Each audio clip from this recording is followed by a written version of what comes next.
For a moment, the entire royal world seemed to freeze.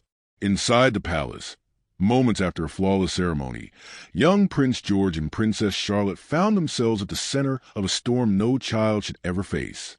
A sharp reprimand from Queen Camilla, delivered in full view of the royal guards and half the court, sent a shock through the room and through the future of the monarchy. But what happened next? A response so swift, so unexpected, that it changed the atmosphere instantly and revealed a side of the royal family the public rarely sees. Something fragile and something powerful. If you're already leaning closer to your screen wondering how this royal moment unfolded, make sure you hit like, subscribe, and share this story with someone who follows the royal family as closely as you do. It helps the channel grow, and it keeps incredible stories like this coming your way. The air inside Westminster Abbey carried a kind of silence that felt almost unreal, the kind that presses on your skin, the kind that makes every breath feel measured.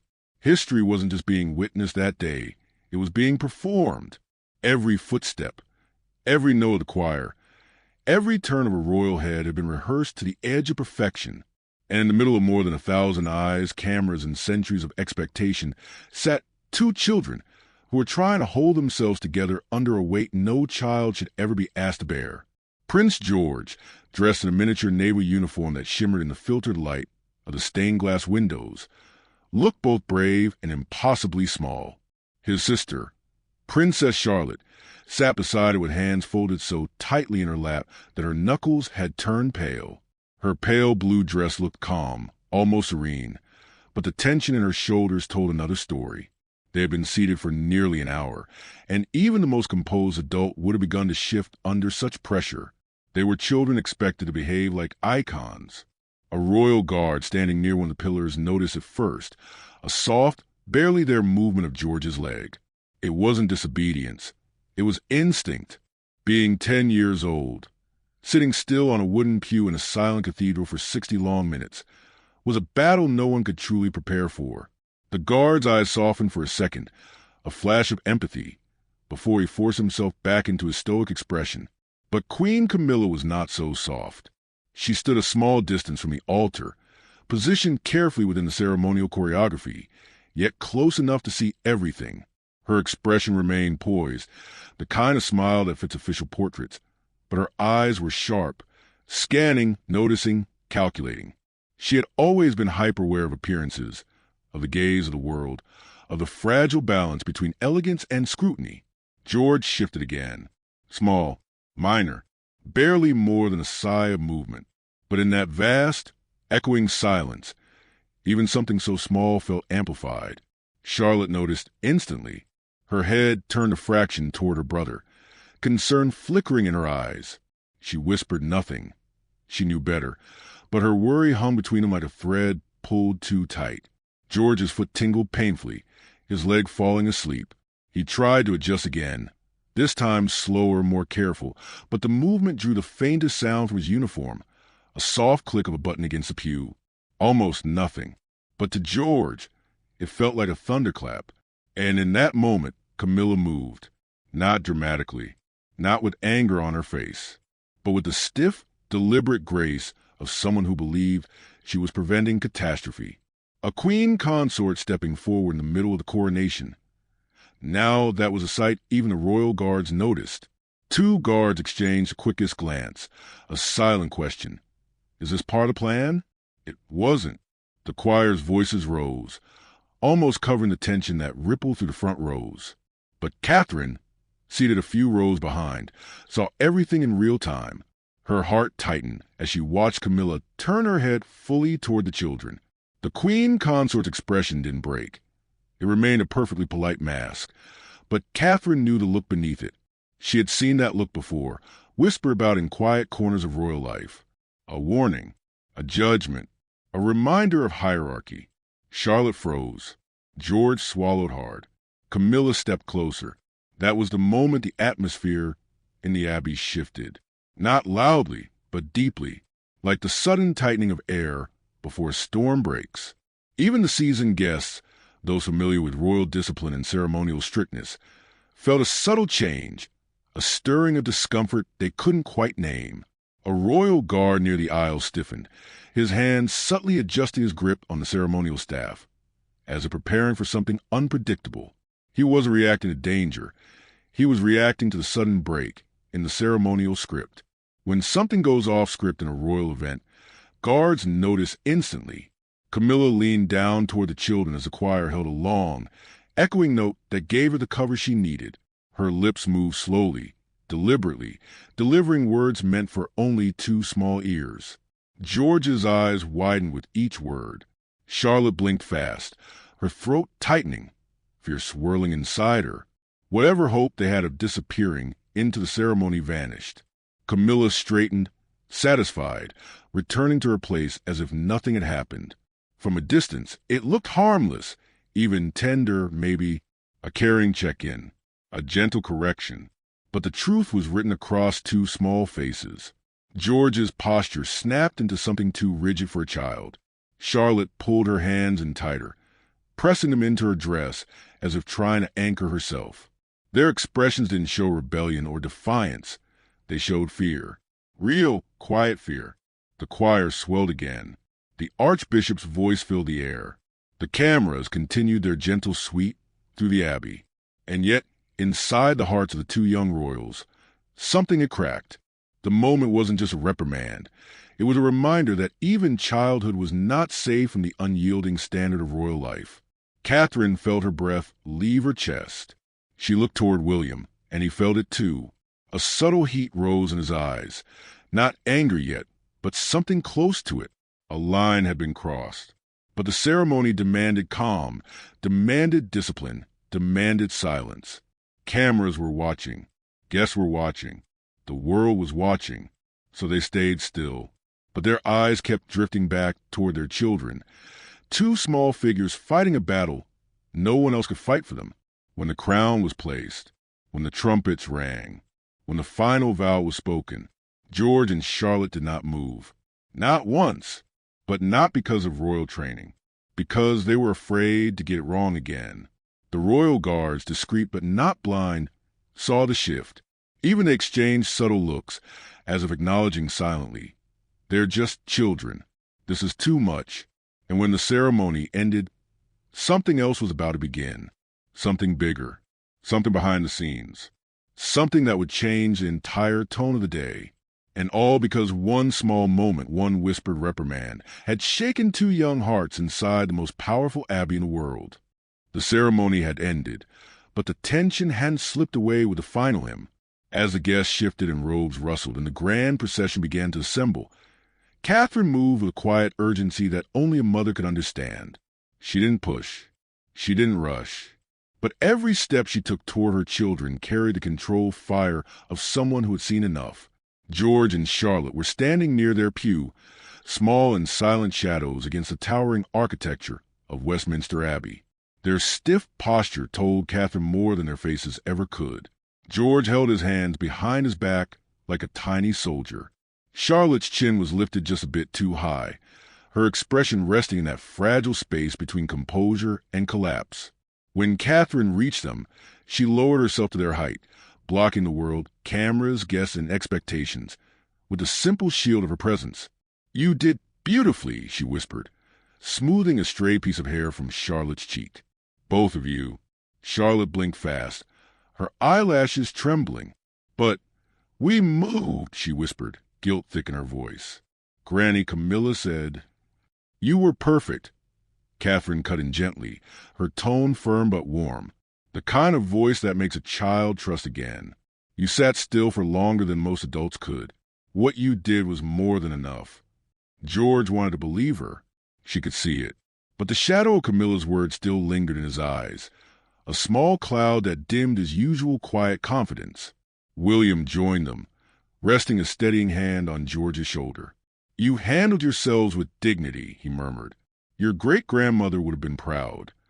That was when George's resolve broke for a moment, not into tears, but into a deep breath that sounded like a 10-year-old letting go of a burden he shouldn't have had to carry. William squeezed his shoulder gently, a father's reassurance hidden inside a royal gesture. Around them, the senior royals were beginning to move toward the great doors of the abbey, preparing to step out into the deafening roar of the awaiting crowds. Royal staff guided guests. Guards shifted their stances. Protocol flowed like clockwork. But within the family, subtle fractures had already begun to form. Catherine could feel it. William could feel it. Even a few guards could feel it. The way the royal children behaved not like two kids at a historic event, but like two figures afraid to disappoint. "Walk with me," Catherine whispered to them. She placed a hand on each small back, guiding them gently. Her voice was calm, but inside her chest something was building, something she had held back for too long. As they exited the abbey, the sunlight hit them like a wave. The cheering outside was thunderous.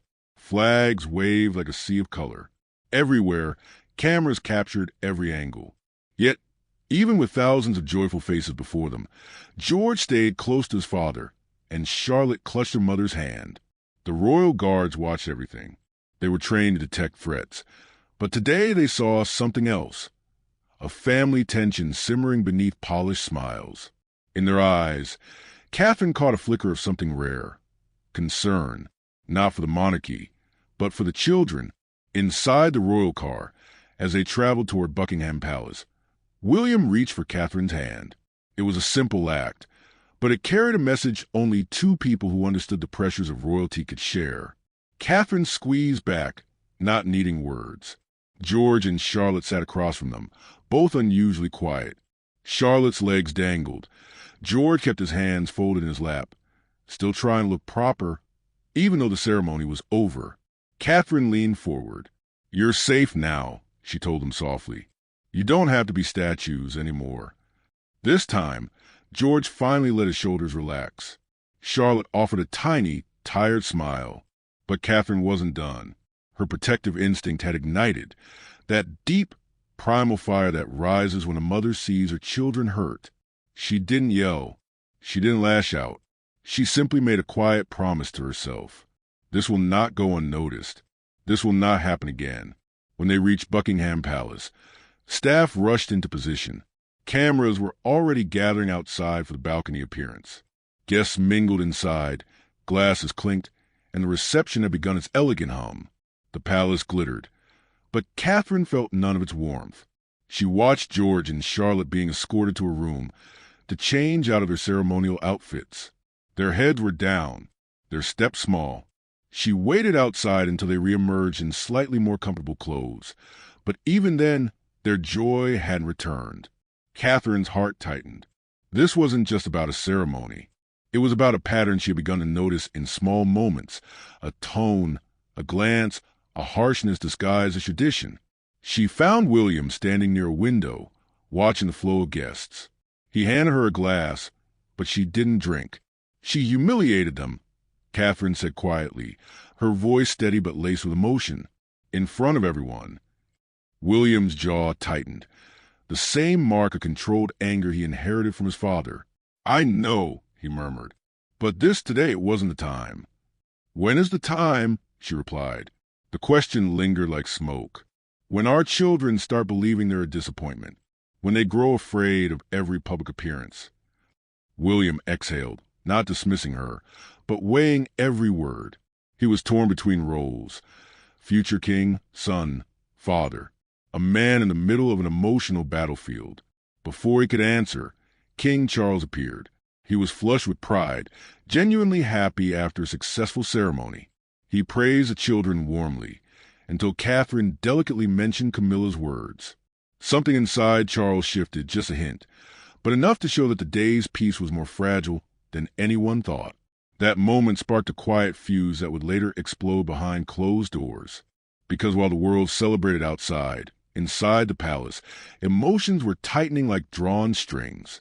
Guards exchanged glances. Staff whispered. William's tension grew. Catherine's resolve hardened. And the children, unaware of the storm rising around them, stayed close to their parents, instinctively sensing that something wasn't right. And all of it was leading toward one thing. A confrontation waiting to happen. One that couldn't be avoided. One that would expose cracks no royal ceremony could hide. The day wasn't done testing them. Not even close. The palace reception shimmered with golden light, but beneath its polished mirrors and polished smiles, Something else was stirring. Something sharp, simmering, and impossible to ignore. The tension between Catherine and Camilla had grown so thick that royal guards, posted discreetly near the doors, sensed it like a change in weather. They were trained to read the room, and today the room was bracing for storm. Catherine stood near a tall window, watching George and Charlotte try to blend into the quiet corner where their younger brother Louis played with small ceremonial souvenirs he probably wasn't supposed to touch. She noticed how George kept glancing over his shoulder, as if expecting another reprimand. She saw how Charlotte held her hands folded in front of her, mimicking perfect posture even though the ceremony was long over. It broke something inside her, something she had been holding back for years. Camilla, meanwhile, was across the room, glowing beneath chandeliers, laughing with ambassadors and foreign dignitaries as though the confrontation in the Abbey had never happened. Her gown sparkled. Her confidence radiated. She looked at peace with herself. And perhaps that was what made the anger rise in Catherine's chest. The casualness, the dismissal, the belief that her words to the children were nothing more than a small correction. William approached quietly, setting a hand on Catherine's back. "They're doing better," he murmured. "Give them a little time." "This shouldn't be something they need to recover from," she whispered, eyes still fixed on their children. "They're barely old enough to understand the pressure today, yet they were treated as if they failed the entire monarchy." William's expression tightened. He didn't argue, not this time. And then King Charles arrived, smiling, flushed with the success of the ceremony. He praised the children's behavior, marveled at their dignity. Catherine didn't wait for politeness. Her voice remained respectful, but her words carried a razor edge as she revealed what Camilla had said. Charles's smile faltered. His eyes flickered toward his wife. The warmth of the moment thinned. Across the room, Camilla noticed a shift. She excused herself from her circle of admirers, gliding across the polished marble like a queen who owned every inch of space she walked upon. She reached them with a pleasant smile. "Everything all right?" Catherine looked at her with calmness, but not softness. "May I speak with you privately?" Camilla blinked, a small, almost imperceptible hitch in her expression. Then she nodded. "Of course." William's eyes met Catherine's, a silent warning, or perhaps a silent support. She wasn't entirely sure.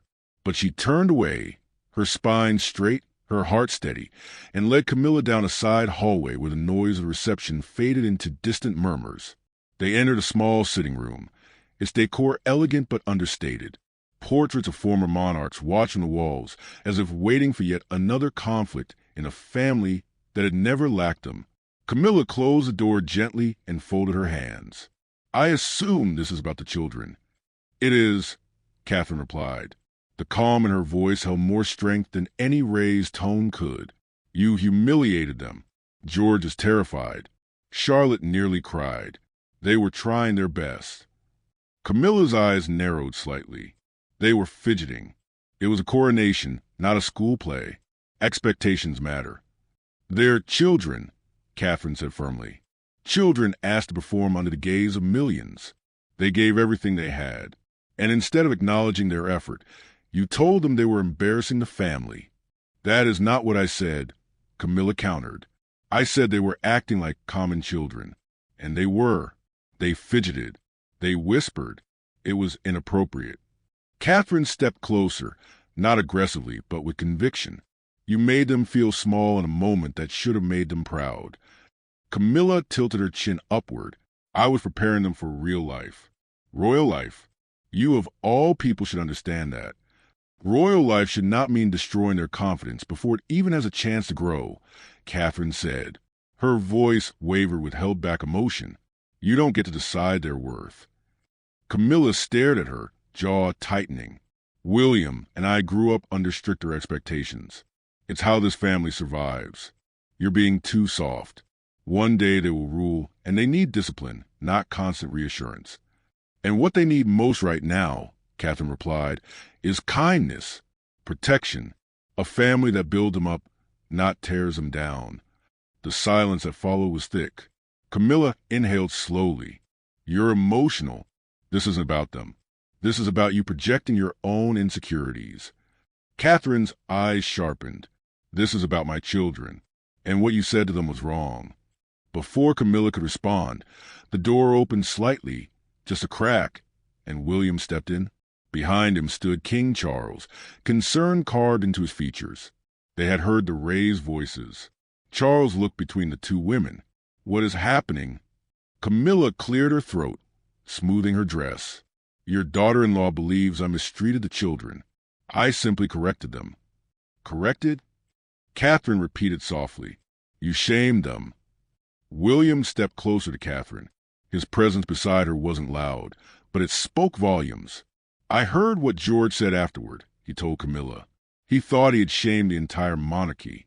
That is not a normal reaction to a small reminder." Charles rubbed his temples. "Camilla, what exactly did you say?"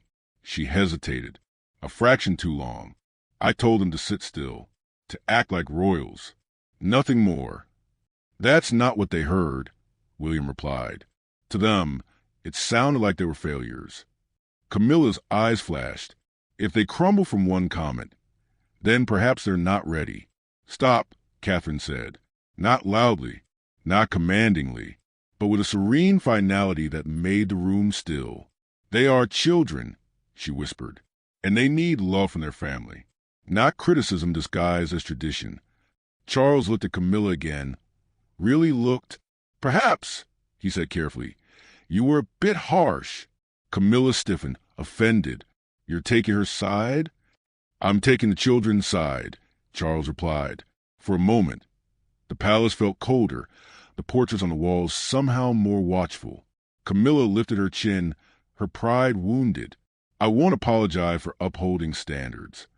"You don't have to apologize for standards," Catherine said.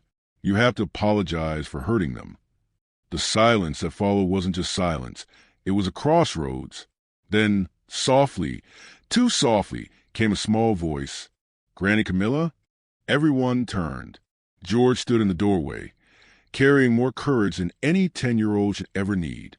The confrontation froze. And the chapter wasn't just shifting, it was about to turn. George stood in the doorway, like a small shadow cut out from the bright hallway behind him. The golden light of Buckingham Palace spilled around his figure, but his voice carried something deeper, something that made every adult in the room go still. "Granny Camilla?" he repeated softly, stepping inside. Catherine felt her heart jump. She hadn't wanted him anywhere near this conversation. This was supposed to be handled between adults who were meant to shield him from conflict, not draw him into it. But George wasn't here because someone brought him. He had come on his own. Courage, pure and simple. Camilla turned toward him, her expression tightening for a split second before she smoothed it back into something neutral. Charles shifted uncomfortably. William took half a step forward, ready to intervene, but stopped when George lifted his chin with a bravery that looked too big for his small frame. "Granny Camilla," he said again, "I wanted to tell you something." Charlotte appeared behind him, hovering in the doorway, her eyes wide and uncertain. She looked like she didn't want to enter, but she couldn't leave her brother alone either. Catherine's breath caught when she saw her daughter's hand reach out and take George's fingers. Their small bond, hand in hand, said everything about how deeply the earlier moment had affected them. Camilla knelt, her dress spreading around her like a pool of embroidered gold. She tried to smile, but even she couldn't hide the nerves edging her expression now. "What is it, dear?" she asked carefully. George took a breath, chest rising with determination. "I'm sorry if I moved in Abbey. My leg hurt, and I didn't mean to embarrass you, or anyone." Catherine's heart cracked, clean and sharp. He shouldn't have been the one apologizing. He shouldn't have been the one carrying the weight of the monarchy on his shoulders when he was barely tall enough to see over the pews. Yet here he was, apologizing to an adult who should have protected him.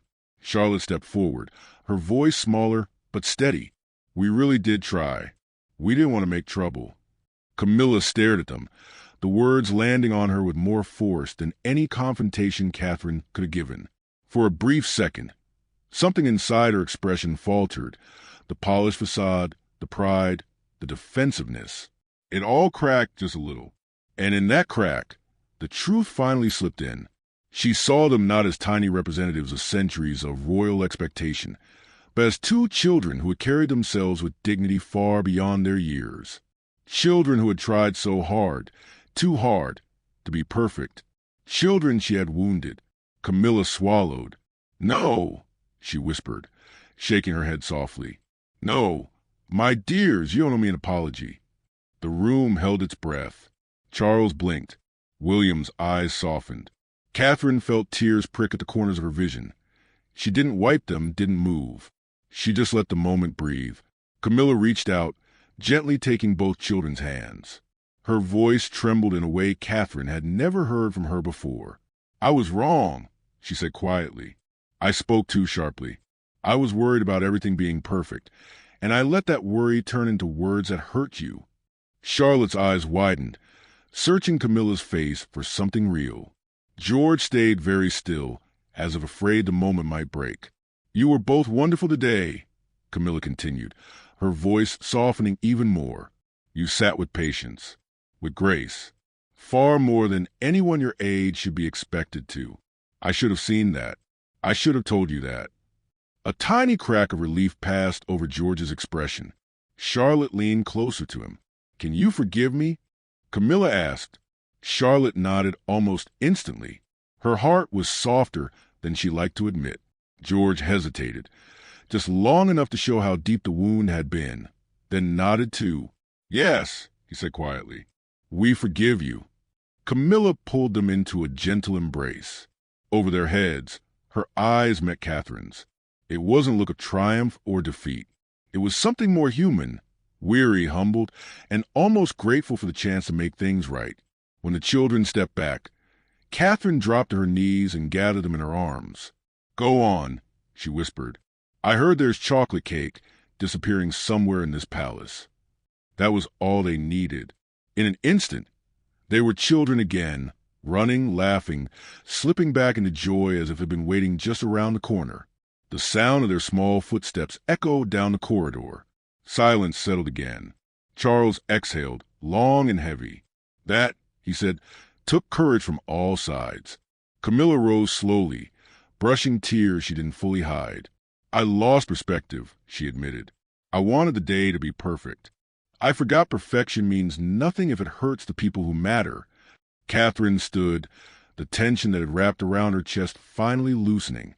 "Thank you," she said softly. "They needed to hear that." Camilla nodded, and I needed to say it. William placed a hand on Catherine's back, a grounding gesture. His eyes found his father's. There was shared understanding there, the kind built through years of navigating public duty and private strain. "We should return," Charles said gently. "There's still a celebration happening." As they made their way back through the palace corridors, another shift occurred. Small but powerful. Not a dramatic reconciliation, not an instant transformation, but a softening, the beginning of something healthier. A recognition that the crown may demand strength, but the family holding it needs softness too. When they entered the grand hall, the reception glittered on as though nothing had happened. Yet something had. George and Charlotte were at a table with Louis. Chocolate smeared on Charlotte's nose, George explaining something animatedly with crumbs on his sleeve. They looked like children again, free, bright, unburdened. And when Camilla approached them with another plate of cake, they didn't stiffen or shrink back. They smiled, small, hesitant, but genuine. The royal guard saw it too, a subtle easing of tension. To them, it was the first sign that the storm had passed. Catherine stood beside William, watching their children beam with happiness again. He slipped his hand into hers. She leaned into him just a little. Not for show, not for cameras, but because the day had tested them in ways no coronation ever should. "You did well today," William murmured. "So did they," she whispered back. And together they watched the three small children. Future leaders, future royals, but right now just kids, laugh with chocolate-smeared innocence under the golden lights of Buckingham Palace. For the world, the coronation would be recorded as a flawless moment of history. But for the family inside it, the day would be remembered differently, as the day they nearly broke, and the moment two children stitched them back together.